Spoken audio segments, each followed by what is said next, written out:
Hi, I'm Nicole wURKEN, Research Director for Mad Money, and I'm here with my brother, Ross Kenneth wURKEN, who's the Personal Finance Editor at The Street.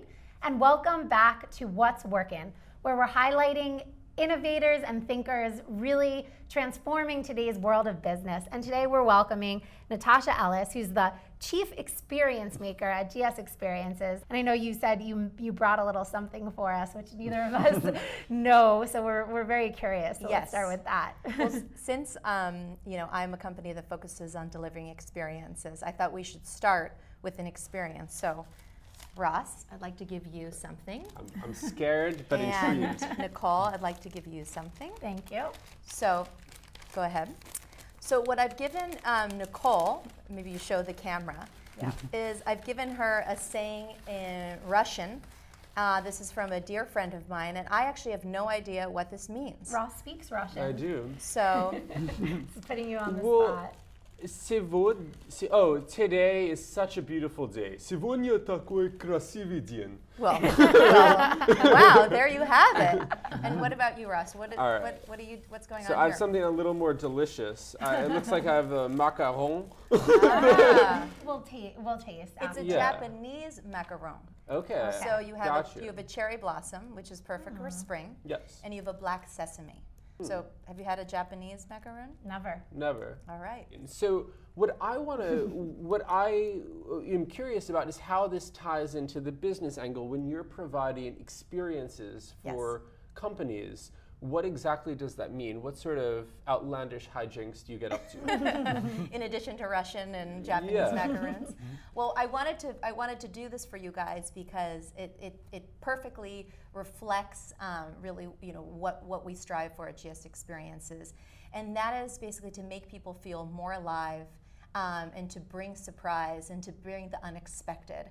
Everything is quite expected in terms of how they're working with their clients. And so they work with GS Experiences and they work with my team to create experiences that are unexpected, that take people outside of their comfort zones, that build emotional connections, that sometimes feel a little scary and different. And ultimately they do this so it's memorable.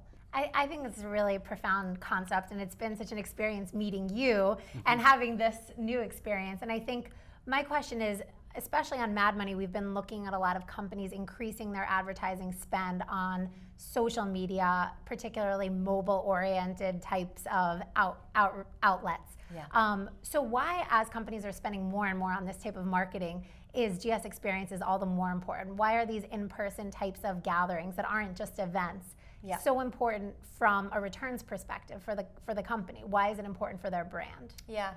Well, I think as much as technology is so powerful and so important, there is so much of it, and there's so much information, and we're all, so busy and so scheduled. And I mean, ultimately, as human beings, we want to feel real experiences, and we want to connect with individuals, and we want to feel awakened and touched. That's a form of an enduring connection that really leaves an impression and an imprint that I don't want to say is more valuable than social media or mobile advertising, but it's a really important element that actually consumers and businesses are really needing to incorporate into their model.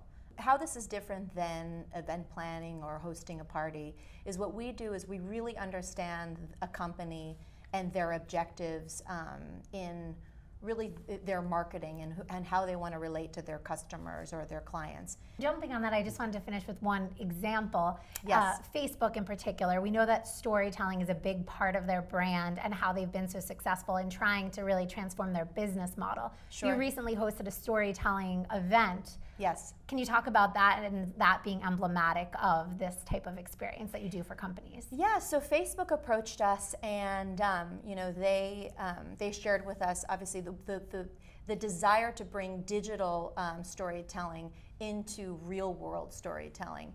And what we did was we worked with some leading storytellers, people who are part of the Moth, people who have spoken at TED, leading storytellers who have who've educated Facebook and Facebook's clients, whether that's Samsung or Pepsi or other leading Fortune 100 companies, about really how to continue the dialogue in a digital way, but in a real world way with their customers. And it's been tremendously valuable and really like an innovative experience for them. Thanks so much, Natasha, for being with us. I'm Nicole Erkin with Ross Kenneth Erkin. Thanks for being with us on What's Workin'.